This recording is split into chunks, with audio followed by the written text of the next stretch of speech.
నమస్తే welcome to TV 999 news ముందుగా headlines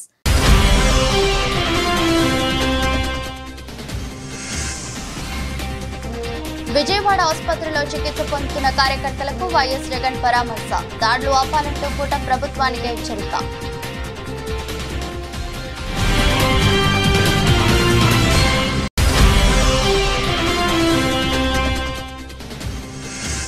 seat విషయంలో వివాదంతో కండక్టర్ సస్పెన్షన్ జనగామలు డిపోకే పరిమితమైన బస్సులు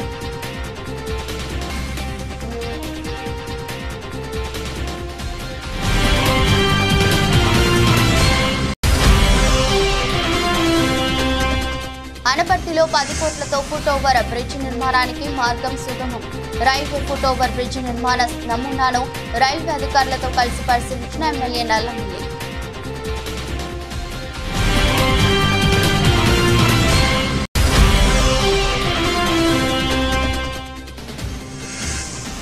మహబూబాబాద్ జిల్లా కేంద్రంలో పట్న పోలీస్ తనిఖీలు నిషేధిత గంజాయి అక్రమ రవాణాను నిరోధించడానికి సిబ్బందితో సోదాలు నిర్వహించనున్న సిఐ దేవేందర్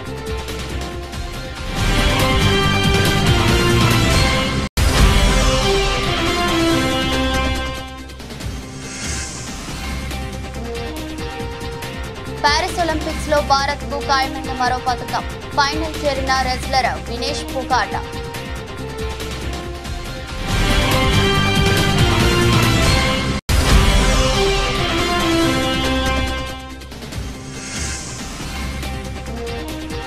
లాభాలతో ప్రారంభమైన స్టాక్ మార్కెట్లు 800 పాయింట్లకు పైగా లాభంతో సెన్సెక్స్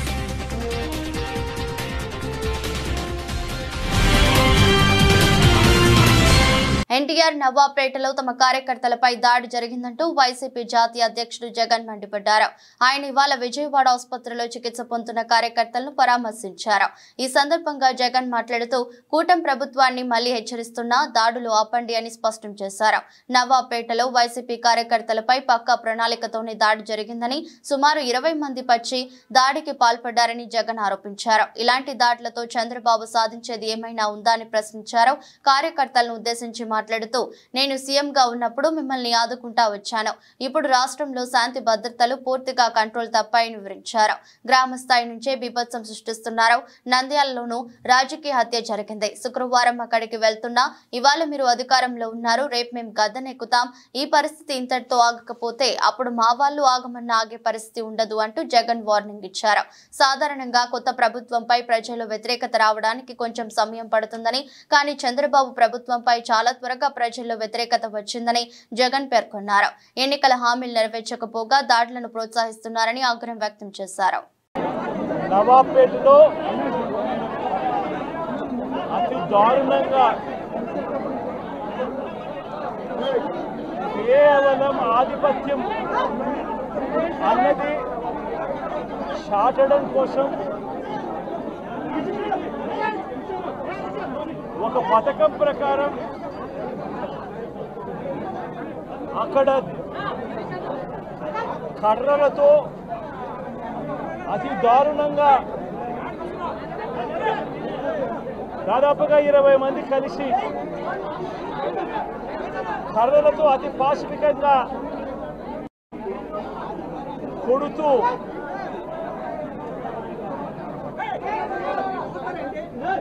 చివరికి హాస్పిటలైజ్ అయి తీవ్రమైన దెబ్బలతో వాళ్ళు హాస్పిటల్లో ఉంటే ఏం సాధిస్తా ఉన్నారు చంద్రబాబు నాయుడు గారిని అడుగుతా ఉన్నాను. మీరు చేసే ఈ కిరాతకాలు, ఈ దారుణాలు వాళ్ళ ప్రజలు ఏమన్నా భయపడతారు అనుకుంటున్నారా? ఎవరు భయపడరు. ఇది ఇంకా కోపంగా మారుతుంది. ఇది ఇంకా కోపంగా మారి చంద్రబాబు నాయుడు గారిని తెలుగుదేశం ఆలోచన చేసుకోమని అడుగుతా ఉన్నా. మళ్ళీ చెప్తా ఉన్నా చంద్రబాబు నాయుడు గారికి, మీరు చేస్తూ ఉన్నది తప్పుడు సాంప్రదాయం. ఇది గన కొనసాగింది అని అంటే రేపు పొద్దున ఏం జరుగుతుంది అని అంటే ఈరోజు మీ ప్రభుత్వం ఉంది, చాలా వేగంగా మీ ప్రభుత్వం కూడా తుడిచిపెట్టుకొని పోతుంది. ఆ తర్వాత మళ్ళీ మా ప్రభుత్వం వస్తుంది. ఆ తప్పుడు మా ప్రభుత్వం వచ్చినప్పుడు కార్యకర్తలు నేను వద్దు వద్దు అని చెప్పినా కూడా వినకుండా ఆ కార్యకర్తలు చంద్రబాబు నాయుడు గారి తెలుగుదేశం పార్టీ వాళ్ళందరికీ కూడా బుద్ధి చెప్పే పరిస్థితి కూడా చంద్రబాబు నాయుడు గారు బీజం వేస్తూ ఉన్నారు ఈరోజు. దయచేసి నేను చంద్రబాబు నాయుడు గారికి చెప్తా ఉన్నా, ఈ తప్పుడు సాంప్రదాయాలను ఇంతటితో ఆపండి. ఈ తప్పుడు సాంప్రదాయాలు పెద్దయ్యాయి, వృక్షాలైనాయి అనంటే ఆ తర్వాత ఆపడం ఎవరి చేత కాకుండా పోతుంది. హుజూర్ నగర్ పట్టణంలో పలు అభివృద్ధి కార్యక్రమాల పనులు ప్రారంభించి గతంలో శంకుస్థాపన చేసిన పనులను పర్యవేక్షించిన మంత్రి ఉత్తమ్ కుమార్ రెడ్డి మొదటగా రామస్వామి గుట్ట వద్ద 2000 ఇండ్ల హౌసింగ్ కాలనీ పరిశీలించి అనంతరం కళ్యాణ్ లక్ష్మి షాదీ ముబారక్ చెక్కుల పంపిణీ, ఐటీఐ కళాశాల, ఏటీసీ సెంటర్ వర్క్ షాప్ కు శంకుస్థాపన, క్రిస్టియన్ శ్మశాన వాటిక పనులు పరిశీలించిన తర్వాత పట్టణంలోని ప్రభుత్వ 100 పడకల ఆసుపత్రి సందర్శించి వైద్య అధికారులతో రివ్యూ మీటింగ్ నిర్వహించారు. హుజూర్ నగర్ ఎస్సీ వర్గీకరణను హర్షిస్తూ అడ్డా రోడ్డులోని ఎంఆర్పీఎస్ నిర్వహించిన అభినందన కార్యక్రమానికి హాజరై మాదిగ సోదరులకు శుభాకాంక్షలు తెలిపారు. తర్వాత పట్టణంలోని ప్రభుత్వ డిగ్రీ కాలేజ్, ఇంటర్ కాలేజీలను సందర్శించి విద్యార్థులతో ముఖాముఖి కార్యక్రమం ఏర్పాటు చేశారు. అనంతరం ఎన్జీఓస్ కాలనీ నందు TUFIDC పనులకు శంకుస్థాపన అనంతరం నీటిపారుదల మరియు పౌర సరఫరాల శాఖ మంత్రి ఎన్ ఉత్తమ్ కుమార్ రెడ్డి మాట్లాడారు. నిరుపేద కుటుంబాలు ప్రత్యేకంగా అలాట్మెంట్లో బెనిఫిషరీస్లో మేము ఎస్సీ, ఎస్టీ, బీసీ మైనారిటీస్కి ప్రియారిటీ ఇవ్వబోతున్నాము. ఇప్పుడు ఆయన కాంట్రాక్టరు చెప్పిన విషయం ఏంటంటే జనవరి లోపల పూర్తి చేస్తామని. ఇప్పటికైతే వర్క్ చాలా స్లోగా జరుగుతుంది. నేను ఇంజనీర్లకి, కాంట్రాక్టర్కి నేను హెచ్చరిస్తున్నా, ఈ స్పీడ్లో వర్క్ జరిగితే మాత్రం మరి ప్రభుత్వం నుంచి కఠిన చర్యలు తప్పవని చెప్పి కూడా వాళ్ళు హెచ్చరిస్తున్నారు. ఇంకా వర్క్ స్పీడు అందుకోవాలి, వేగవంతం కావాలి. ఇది రాష్ట్రంలోనే ఒక యునిక్, ఒక స్పెషల్ హౌసింగ్ కాలనీ కాబోతుంది. నిరుపేదలకి ఈ హౌసింగ్ కాలనీ ప్రభుత్వం ఎంత ఖర్చు పెట్టినా ఉచితంగా 2160 కుటుంబాలకి ఇవ్వబోతున్నాం. ఆ లబ్ధిదారుల ఎంపిక వగైరా ఇతర విషయాలు మరి ఇంకా కొద్దిగా ముందుకు పోయిన తర్వాత ఈ పనులు పూర్తయ్యే సమయానికి ఆ ప్రక్రియ మొదలు పెడతాం. లబ్ధిదారుల ఎంపిక పూర్తిగా పారదర్శకంగా ఉంటుంది.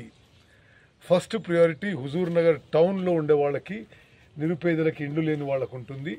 ఆ తర్వాత అక్కడి నుంచి అందరు అకామిడేట్ అయిపోయిన తర్వాత హుజూర్ నగర్ మండలం నుంచి కూడా ఏమైనా అప్లికేషన్ ఇస్తే అది కూడా కన్సిడర్ చేస్తాం. రాష్ట్రంలో మన ప్రభుత్వం, ప్రస్తుత కాంగ్రెస్ ప్రభుత్వం ఒక మహత్తర హౌసింగ్ కార్యక్రమం చేపట్టిన విషయం మీ అందరికీ ఒకసారి గుర్తు చేస్తున్నాం.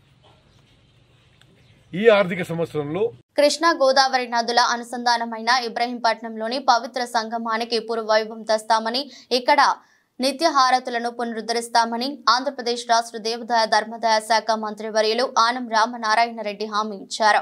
ఇబ్రహీంపట్నంలోని పవిత్ర సంగమం పాత్రాన్ని ఆయన మైలవరం శాసనసభ్యులు వసంత వెంకట కృష్ణ ప్రసాద్ తో కలిసి పరిశీలించారు. ఈ సందర్భంగా పవిత్ర సంగమం ప్రాంతంలో తీసుకోవాల్సిన చర్యలపై వాకబు చేశారు. ఈ సందర్భంగా మంత్రి రామనారాయణ రెడ్డి మాట్లాడుతూ మైలవరం శాసనసభ్యులు వసంత వెంకట కృష్ణ ప్రసాద్ తన వద్దకు వచ్చి పవిత్ర సంగమం ప్రాంతాన్ని పరిశీలించి గత వైభవాన్ని తీసుకురావాలని తనకు విజ్ఞప్తి చేయగా వెంటనే ఈ ప్రాంతాన్ని పరిశీలించినట్లు స్పష్టం చేశారు. పవిత్ర సంగమం గురించి వారు వివరించడం జరిగింది. ఈ పవిత్ర సంగమంని మళ్ళీ పునరంకితం చేయాలి, దీనికి పునర్నిర్మాణం చేయాల్సిన అవసరం ఉంది. ఇది పెద్దలు ఆనాడు ఇప్పటి మన ముఖ్యమంత్రి శ్రీ నారా చంద్రబాబు నాయుడు గారు ఆనాడు ప్రారంభించిన తర్వాత గడిచిన 5 సంవత్సరాల్లో దుర్మార్గపు వైసీపీ పాలనలో దాన్ని నిర్లక్ష్యం చేసి ఆపేయడం జరిగింది. దీన్ని మళ్ళీ మొదలు పెట్టాలి, మీరందరూ రావాలి అని కోరినప్పుడు నేను వెంటనే ఒక నిర్ణయం తీసుకొని మా కమిషనర్ గారితో, మా ఈఓ గారితో మాట్లాడి అలాగే ఎమ్మెల్యే గారికి కూడా చెప్పడం జరిగింది. ఈరోజు వెళదాం, వెళ్ళి చూద్దాము, అన్ని పరిస్థితుల్ని గమనించాక మరి ఇంకా ఏ శాఖలు ఏ అధికారులతో మాట్లాడాలో మళ్ళీ ఒకసారి మాట్లాడి ఏర్పాట్లు చేద్దామని చెప్పి ఒక నిర్ణయం అయితే ఈరోజు చేసుకోవడం జరిగింది. అది చూడటానికే ఈరోజు ఉదయం ఆయన పిలవగానే సాయంత్రం 6 గంటల సమయంలో మేమందరం ఇక్కడికి వచ్చాం. పవిత్ర సంగమం కలిసే ఈ ప్రాంతం ఎంతో పవిత్రంగా ఉండాలని మన ముఖ్యమంత్రి శ్రీ చంద్రబాబు నాయుడు గారు కోరుకున్నారు. దురదృష్టం మరి వైసీపీ పాలనలో నిర్లక్ష్యం చేసి పవిత్ర సంఘాన్ని అపవిత్రం చేసి ఈ ప్రాంతాన్ని అంధకారమయం చేసినటువంటి వాళ్ళు జగన్మోహన్ రెడ్డి గారి నాయకత్వంలో గతంలో ఉన్నారు. ఇవాళ ఆ పరిస్థితులు మారే. ఇవాళ ఈ ప్రభుత్వం ప్రజా పరిపాలన వచ్చింది. ప్రజా పరిపాలనలో సమున్నతమైనటువంటి నిర్ణయాలు చేసే ముఖ్యమంత్రిగా, ఎన్డీఏ నాయకుడిగా, తెలుగుదేశం పార్టీ అధ్యక్షుడిగా చంద్రబాబు నాయుడు గారు వచ్చి తిరిగి అన్నీ కూడా పునర్నిర్మాణాలు జరగాలి, అన్నీ కూడా సజావుగా ముందుకు సాగాలి అని చెప్పి ఆయన చెప్పడం జరిగింది.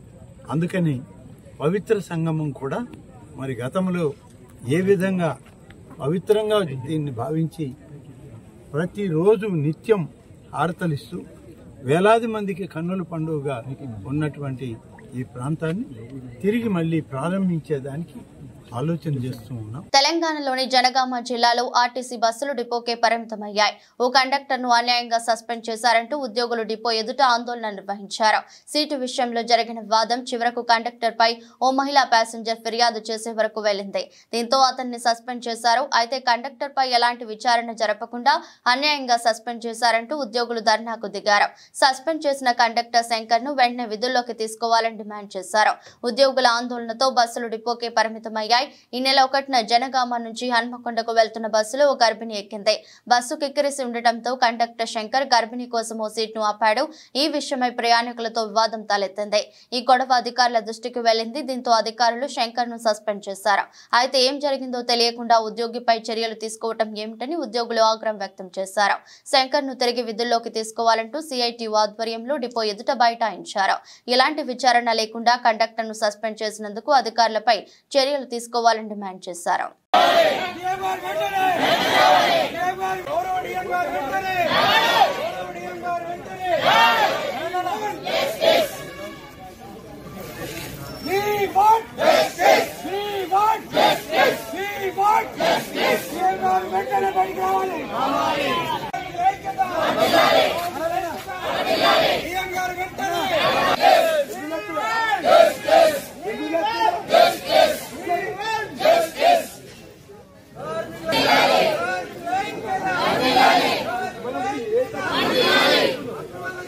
అనపర్తిలోని మూతపడ్డ 413 రైల్వే గేట్ స్థానిక ఫుట్పాత్ బ్రిడ్జి నిర్మాణం కోసం అనపర్తి ఎమ్మెల్యే నల్లమిల్లి రామకృష్ణారెడ్డి చేసిన కృషి త్వరలోనే సాకారం కానుంది.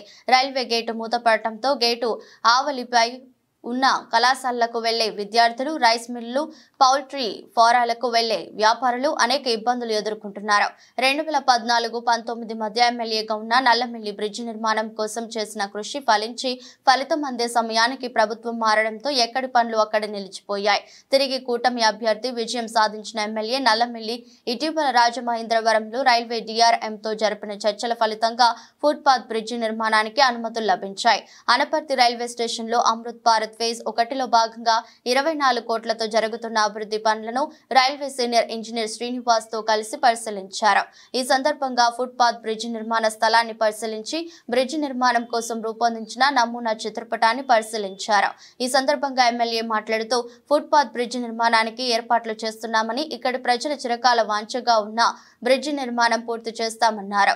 ముందు రైల్వే స్థలం ఎక్కడి వరకు ఉందో తేల్చి అవసరమైన స్థల సేకరణ చేసేందుకు కృషి చేస్తామన్నారు. అలాగే అనపర్తిలో జన్మభూమి హాల్ట్ ను సాధిస్తామని, ఎన్నికల్లో ఎంపీ పురంధేశ్వరి ఇచ్చిన హామీలు కార్యరూపం దాల్చాయన్నారు. త్వరలోనే బ్రిడ్జి నిర్మాణ పనులు కూడా ప్రారంభమవుతాయన్నారు. తెలంగాణ రాష్ట్రంలో కులగణన నిర్వహించి 42% రిజర్వేషన్లు పెంచిన తర్వాతే స్థానిక సంస్థల ఎన్నికలు నిర్వహించాలని జాతీయ బీసీ సంక్షేమ యువజన సంఘం అధ్యక్షుడు కనకాల శ్యామ్ కురుమా డిమాండ్ చేశారు. 2023 నవంబర్ 10వ తేదీన అసెంబ్లీ ఎన్నికల సందర్భంగా కామారెడ్డిలో నిర్వహించిన విజయభేరి సభలో కాంగ్రెస్ పార్టీ అధినేత రాహుల్ గాంధీ బీసీ డిక్లరేషన్ లో అధికారంలోకి వచ్చిన తర్వాత 6 నెలల్లోపే కులగణన నిర్వహించి స్థానిక సంస్థల్లో 42% రిజర్వేషన్లు పెంచాకే మేరకే ఎన్నికలు నిర్వహిస్తామని హామీ ఇవ్వడం జరిగిందని శ్యామ్ కుర్మా తెలిపారు. ఇచ్చిన హామీ నెరవేర్చకపోవడం తెలంగాణ ముఖ్యమంత్రి రేవంత్ రెడ్డి స్థానిక సంస్థల ఎన్నికలు నిర్వహిస్తామని ప్రకటించడం మేము తీవ్రంగా ఖండిస్తున్నామని ఆయన హెచ్చరించారు. ఈ మేరకు బీసీ కుల సంఘాల జేఏసీ, బీసీ సంక్షేమ సంఘం, సంక్షేమ యువజన సంఘం తెలంగాణ ఆధ్వర్యంలో పెద్ద ఎత్తున ఏఐసీసీ కార్యాలయం ముట్టడి కార్యక్రమాలు జరిగాయి. మీరు ఇంట్లోనే గెలుస్తలేరు, ఇంకా పోయి వీధుల పోయి దేశాల పోయి ఏం గెలుస్తారని చెప్పేసి అని మేము మిమ్మల్ని ఒకటే సవాల్ డిమాండ్ చేస్తూ ఉన్నాం. ఎందుకంటే తెలంగాణలో మేము కులగణన చేస్తామని మేనిఫెస్టోలో పెట్టి లెక్కించిన తర్వాత 42% రిజర్వేషన్ పెంచుతాం బీసీలకు అని చెప్పేసి అని దొంగ మాటలు చెప్పి బీసీల ఓట్లు వేసుకొని గెలిచి ఈరోజు రేవంత్ రెడ్డి బీసీల పైన సవితల్లి ప్రేమ చూపిస్తుండు. ఎందుకంటే కులగణన చేస్తామని చెప్పి తీర్మానం చేసుడు మీ వంతే, 150 కోట్ల బడ్జెట్ చేసుడు మీ వంతే, మంత్రులు, ఎమ్మెల్యేలు, ముఖ్యమంత్రులు సీట్లు కూడా తినిపించినాం కాబట్టి మీకు అందరికీ సంతోషకరమైన వార్త అని చెప్పి అయినా కూడా మీరు మాత్రము నిమ్మకు నీరెత్తినట్టు కులగణన చేస్తే దేశ సమగ్ర అభివృద్ధి కోల్పోతుంది, రాష్ట్ర సమగ్ర అభివృద్ధి కోల్పోతుంది, మేము ఈ ఎలక్షన్స్ తర్వాతనే చేస్తామని అంటే 5 ఏళ్ల వరకు బీసీలు ఈ సర్పంచులు కానీ, ఎంపీటీసీలు కానీ, జెడ్పీటీసీలు కానీ, జెడ్పీ చైర్పర్సన్లు కానీ రిజర్వేషన్లు కోల్పోయి అందరు రోడ్ల మీద పడి మీ ఎంబడి జిందాబాద్లు కొట్టుకుంటూ మిమ్మల్ని భుజాలు ఎత్తుకొని తిరుగుతుంటే మీరు పైశాచిక ఆనందం పొందామనుకుంటున్నారు. రేవంత్ రెడ్డి ఖచ్చితంగా మీరు మాత్రం ఈ కులగణన లెక్కించిన తర్వాతనే ఈ స్థానిక సంస్థల ఎలక్షన్ పోవాలని చెప్పేసి ఈరోజు బీసీ సంక్షేమ సంఘం జాజుల సీనన్న ఆధ్వర్యంలో ఇక్కడ మొత్తము ఢిల్లీలోని ఏసీసీ కార్యాలయాన్ని ముట్టడించడం జరిగింది. పాతపట్నం నియోజకవర్గం పాతపట్నం, మొలియాపుట్టి, హిరమండలం, కొత్తూరు, ఎలన్పేట మండలాలకు చెందిన ప్రజా సమస్యలపై పాతపట్నం ఎమ్మెల్యే మామిడి గోవిందరావు బుధవారం నాడు ఎమ్మెల్యే క్యాంపు కార్యాలయం నందు ప్రజల నుండి ప్రజా సమస్యలు తెలుసుకునేందుకు ప్రజా దర్బార్ నిర్వహించారు. పాతపట్నం నియోజకవర్గం రాజకీయ చరిత్రలో తొలిసారిగా ఎమ్మెల్యే ఎంజీఆర్ ఈ కార్యక్రమం నిర్వహించడం పట్ల అన్ని వర్గాల ప్రజలు పార్టీలకు అతీతంగా, పార్టీ రహితంగా ప్రజా దర్బార్ నిర్వహించడం పట్ల ప్రజల నుండి హర్షాతిరేకాలు వచ్చాయి. గత ప్రభుత్వ పాలనలో ప్రజా సమస్యలు గాలికి విడిచిపెట్టడం, ప్రజా సమస్యలు ఎక్కడ వేసిన గొంగలి అక్కడే ఉన్న చందంగా ఉన్నాయి. పని చేయడానికి ఎవరు ఆదేశాలు అవసరం లేదు. ప్రజలకు న్యాయం చేస్తామన్నప్పుడు ఏ ఎమ్మెల్యే ఫోన్ అవసరం లేదు, ఎవరిది అవసరం లేదు. నేను మళ్ళీ చెప్తున్నాను, ఎమ్మెల్యేకి చెప్పాలి, ఎమ్మెల్యే చెప్పకూడదని కాదు. మీరు ప్రజలకు మంచి చేస్తున్నప్పుడు ఎట్టి పరిస్థితులు ఉన్న అధికారులు అందరూ ఎమ్మెల్యే చెప్పాల్సిన అవసరం లేదు. వాళ్ళకి న్యాయం చేయండి.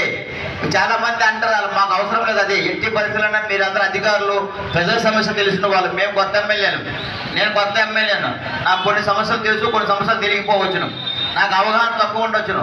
కానీ ఎట్టి పరిస్థితుల్లోనే ప్రజలకు మంచి జరగాలనుకున్నప్పుడు మాత్రం మీ డెసిషన్ మీరు తీసుకొని ప్రజలకు మంచి చేయండి సార్.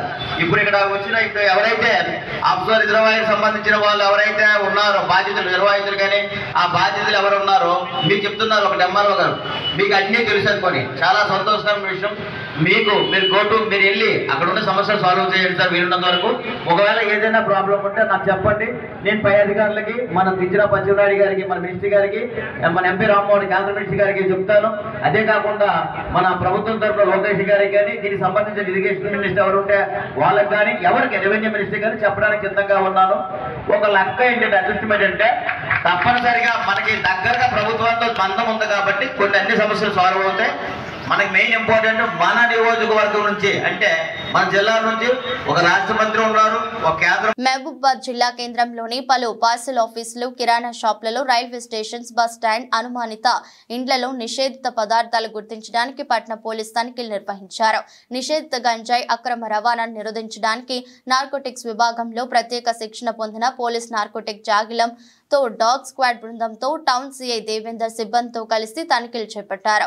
పోలీస్ స్టేషన్ పరిధిలోని ఎవరైనా వ్యక్తుల వద్ద పాన్ షాపులలో, కిరాణా షాపుల్లో, మరే ఇతర షాపుల్లో ప్రభుత్వం నిషేధించిన గంజాయి, మత్తు పదార్థాలు కలిగి ఉన్నా లేక విక్రయిస్తున్నట్లు సమాచారం ఉంటే ప్రజలు వెంటనే డైల్ 100 లేదా దగ్గరలో ఉన్న పోలీస్ స్టేషన్లో సమాచారం అందించాలని టౌన్ సిఐ తెలిపారు.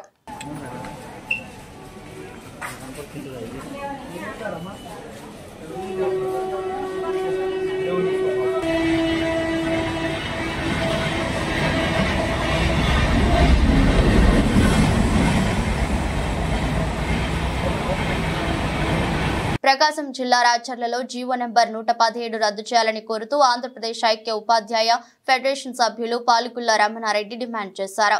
ప్రైమరీ పాఠశాలల్లో 1 నుండి 5 వరకు బోధించాలని, అలానే హై స్కూళ్లలో 6 నుంచి 10వ తరగతి వరకు బోధన కొనసాగాలని కోరుతున్నామన్నారు. కూటమి ప్రభుత్వం అధికారంలోకి రాగానే జీవో నెంబర్ 117ను రద్దు చేసి పాఠశాలలు, ప్రైమరీ, హై స్కూల్లో తరగతి గదులలో తాము కోరిన విధంగా నిర్వహిస్తామని హామీ ఇచ్చినట్లు గుర్తు చేశారు. ప్రస్తుతం ఉన్న విద్యా విధానాల వల్ల ప్రభుత్వ పాఠశాలలపై విద్యార్థుల తల్లిదండ్రులకు నమ్మకం పోతుందని అన్నారు. వెంటనే జీవో నెంబర్ 117ని రద్దు చేయాలని కోరుతూ రాచర్ల ఎంఆర్ఓకు వినతి పత్రాన్ని సమర్పించినట్లుగా ఆంధ్రప్రదేశ్ ఐక్య ఉపాధ్యాయ ఫెడరేషన్ సభ్యులు తెలిపారు. మండల కార్యాలయంలోనూ మా ఎంఆర్ఓ ఆఫీసులోనూ మెమోరాండం జరిగింది. సమస్యల పట్ల ఆ సమస్యలు ఏంటంటే ఈ జీవో నెంబర్ 117 కూటమి ప్రభుత్వం రాకముందు నారా లోకేష్ గారు 1170 రద్దు చేసి ప్రాథమిక పాఠశాలలు 1 నుంచి 5 తరగతులు ఉండే విధంగా, హై స్కూల్లో 6 నుంచి 10వ తరగతులు ఉండే విధంగా చూస్తామని హామీ ఇచ్చారు. ఆ మేరకు వెంటనే ప్రభుత్వం 1170 జీవోను రద్దు చేసి పాఠశాలల్లో 6 నుంచి 10 తరగతులు ఉండే విధంగా, అదేవిధంగా సమాంతరంగా తెలుగు మీడియము, ఇంగ్లీష్ మీడియం 2 నడిచే విధంగా చర్యలు తీసుకోవాలని, ప్రాథమిక పాఠశాలలో 1 నుంచి 5 తరగతులు ఉండే విధంగా, 5 తరగతులకు 5 మంది ఉపాధ్యాయులు ఉండే విధంగా చర్యలు తీసుకోవాలని, అదేవిధంగా హై స్కూల్లో ఉన్నటువంటి నాన్ టీచింగ్ పోస్టులు ప్రపంచ చేనేత దినోత్సవం పురస్కరించుకొని హసన్పర్తి చేనేత సహకార ఉత్పత్తి విక్రయ సంఘంలో వేడుకలు నిర్వహించారు. అఖిల భారత పద్మశాలి సంఘం హనుమకొండ జిల్లా అధ్యక్షులు బచ్చు ఆనందం కొండ లక్ష్మణ్ బాపూజీ చిత్రపటానికి పూలమాలలు వేసి వేడుకలను ప్రారంభించారు. అనంతరం సీనియర్ చేనేత కార్మికులను ఘనంగా శాలువాతో సన్మానించి పండ్లను పంపిణీ చేసి శుభాకాంక్షలు తెలిపారు. ఈ సందర్భంగా మాట్లాడుతూ ప్రభుత్వం చేనేత రంగం మరింత అభివృద్ధి పదంలో ముందుకు సాగాలంటే ప్రత్యేక నిధులు కేటాయించి ఆదుకోవాల్సిన అవసరం ఉందన్నారు. చేనేత సంఘాల్లో సరైన పనులు లేక కార్మికులు వస్తువులు ఉండాల్సిన పరిస్థితి నెలకొందని, మరి కొంతమంది కార్మికులు చేసేందుకు పని లేక కూలీలుగా మారుతుండగా ఇంకొంతమంది ఆర్థిక ఊబిలో కూరుకుపోయి ఆత్మహత్యలకు పాల్పడుతున్నారని ప్రభుత్వానికి గుర్తు చేశారు. పద్మశాలిల ఐక్యత, పద్మశాలిల ఐక్యత, జై మార్కండేయ, జై మార్కండేయ. కాకినాడ జిల్లా పెద్దాపురం మున్సిపల్ సెంటర్ లో ఉన్న అంబేద్కర్ భవన్ లో ఆగస్టు 9న దివ్యాంగుల కోసం ప్రత్యేక శిబిరాన్ని ప్రభుత్వం ఏర్పాటు చేస్తున్నట్లు మున్సిపల్ కమిషనర్ పద్మావతి తెలిపారు. ఈ సందర్భంగా ఆమె మాట్లాడుతూ ప్రభుత్వం ఇచ్చే అవకాశం మేరకు, అలాగే జిల్లా కలెక్టర్ వారి ఆదేశాల మేరకు దివ్యాంగులకు 3 చక్రాల సైకిల్, వీల్ చైర్స్, చెంక కర్రలు, కృత్రిమ కాళ్ళు, కాలిపర్స్, రొటేటర్స్, చెవి మిషన్లు, వాకింగ్ స్టిక్స్, మానసిక ప్రతివంతుల పిల్లలకు ఎంఎస్ఈఈ కిట్స్, లేప్రసీ సోకిన వారికి ఎడిఎల్ కిట్స్, సిపి బ్యాటరీ ఆపరేటర్, 3 చక్రాల సైకిల్ పై సహాయ ఉపకరణములు, గుర్తింపు కొరకు హాజరుకు సదరము ధృవీకరణ పత్రము, ration card, Aadhaar card, UID card శిబిరానికి తీసుకుని రావాలని తెలిపారు. ఈ శిబిరం అర్హులైన దివ్యాంగులకు వినియోగించుకోవాలని పెద్దాపురం మున్సిపల్ కమిషనర్ పద్మావతి తెలిపారు. ఈ శిబిరాన్ని పెద్దాపురం శాసనసభ్యులు నిమ్మకాయల చినరాజప్ప ప్రారంభించడం జరుగుతుందన్నారు. 10 గంటలకి మన అంబేద్కర్ భవనంలో దివ్యాంగులకి ఈ శిబిరం అనేది నిర్వహించడం జరుగుతుంది. అందులో అవసరమైన వాళ్ళకి చలన పరికరాలు కూడా, ట్రై సైకిల్స్ కూడా పంపిణీ, అవసరమైన ఎవరైతే అర్హత సైకిల్కి ఉంటారో వాళ్ళకు కూడా ఈ ట్రై సైకిల్స్ అనేది పంపిణీ చేయడం జరుగుతుంది. అట్లానే యూఐడి కార్డులు కూడా ఇవ్వడం జరుగుతుంది. కాబట్టి యూఐడి కార్డులు కూడా వచ్చేవాళ్ళు సదరం సర్టిఫికేట్ ఒకటి, యూఐడి కార్డు తప్పనిసరిగా ఒకటి తీసుకురావాలి. 40% అబవ్ ఉన్నట్టుగా వికలాంగుల సర్టిఫికేట్ ఒకటి, సదరం సర్టిఫికేట్, రేషన్ కార్డు, ఆదాయ ధృవీకరణ certificate, Aadhaar card xerox copy, 2 ఫోటోలు, చిరునామా రుజువు కోసం రేషన్ కార్డు కాపీ, ఐడి, అవన్నీ తీసుకొని ఈ శిబిరానికి వస్తే అందులో వాళ్ళకి ఈ ట్రై సైకిల్స్ కానీ ఇంకేదన్నా పరికరాలు అవసరమైతే వాళ్ళకి అవసరమైన వాళ్ళకి ఈ శిబిరాల్లో డిస్ట్రిబ్యూట్ చేయడం అనేది జరుగుతుంది. కాబట్టి పట్టణంలో ఉన్న అందరూ కూడా ఇలాంటి ఎవరైతే దివ్యాంగులు ఉన్నారో వాళ్ళందరూ కూడా ఈ అవకాశాన్ని వినియోగించుకుంటారని వారికి ఈ శిబిరానికి హాజరు కావాల్సిందిగా తెలియపరుస్తున్నాం. మహబూబాబాద్ జిల్లా తొర్రూరు మండలంలోని వెలికట్టే గ్రామ శివారులో గల టిక్యాక్ తండాలోని స్థానిక అంగన్వాడీ సెంటర్లో తల్లిపాల వారోత్సవ కార్యక్రమాన్ని నిర్వహించారు. ఈ సందర్భంగా అంగన్వాడీ టీచర్ పద్మారాణి తల్లిపాల వారోత్సవ కార్యక్రమాన్ని ఉద్దేశించి మాట్లాడుతూ నవజాత శిశువులకు తల్లిపాలే శ్రేష్టమైనవని తెలుపుతూ తల్లి బిడ్డల శ్రేయస్సుకు తల్లిపాల వినియోగం చాలా అవసరమని పేర్కొంటూ పుట్టిన బిడ్డకు మొదటి గంటలోపే తల్లిపాలు పట్టించాలన్నారు. నవమాసాలు మోసి బిడ్డను కని పెంచడంలో తల్లి పాత్ర చాలా కీలకమైంది. పిల్లల సక్రమమైన అభివృద్ధికి తల్లిపాలు అవసరమన్నారు.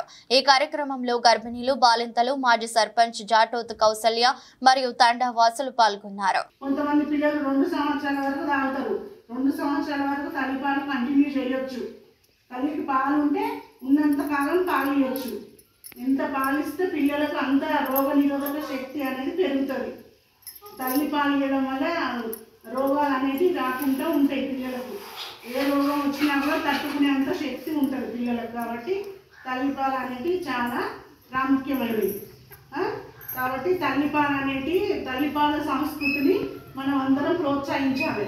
కొంతమంది ఏమైనా సిటీలలో జాబులు చేసేటోళ్ళు, డ్యూటీకి పోయేటోళ్ళు ఏం చేస్తారంటే ఈ డబ్బాలలో పాలు పెట్టి పోతూ ఉంటారు.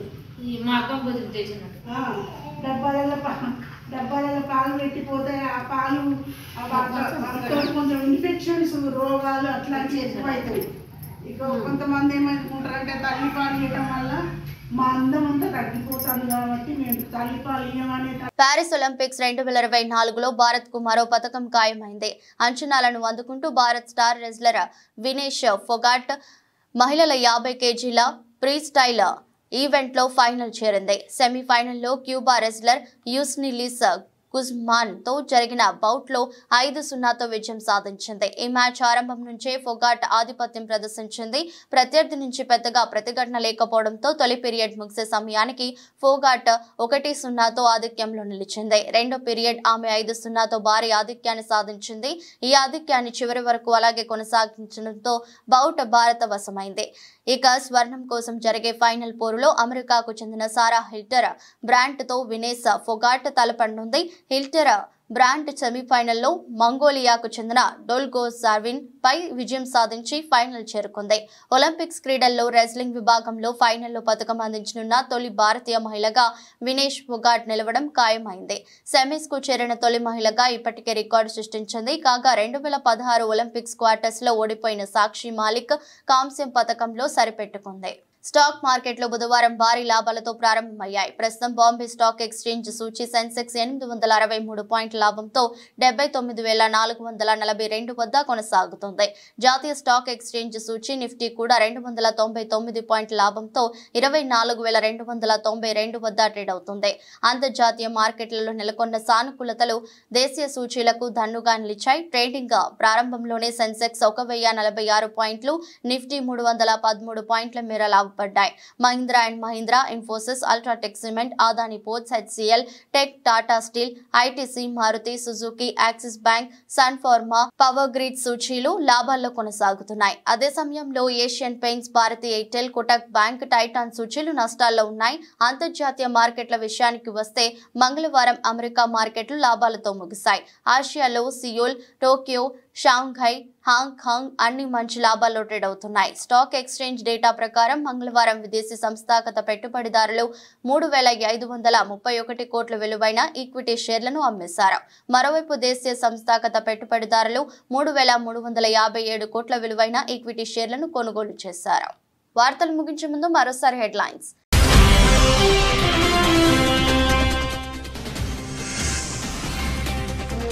విజయవాడ ఆసుపత్రిలో చికిత్స పొందుతున్న కార్యకర్తలకు వైఎస్ జగన్ పరామర్శ.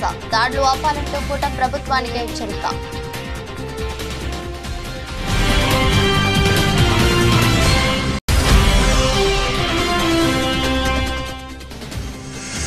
సీటు విషయంలో వివాదంతో కండక్టర్ సస్పెన్షన్. జనగామలు డిపోకే పరిమితమైన బస్సులు.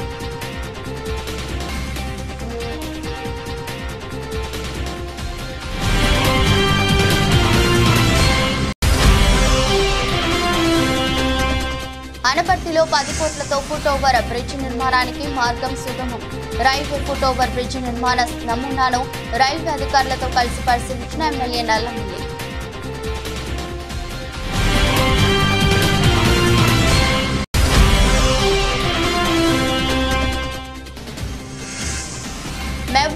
జిల్లా కేంద్రంలో పట్న పోలీస్ తనిఖీలు, నిషేధిత గంజాయి అక్రమ రవాణాను నిరోధించడానికి సిబ్బందితో సోదాలు నిర్వహించనున్న సిఐ దేవేందర్.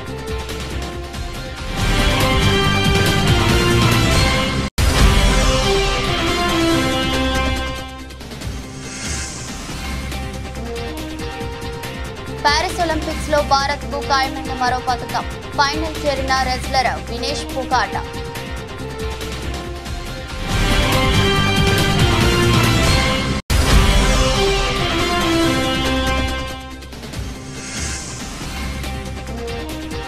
లాభాలతో ప్రారంభమైన స్టాక్ మార్కెట్లు 800 పాయింట్లకు పైగా లాభంతో సెన్సెక్స్.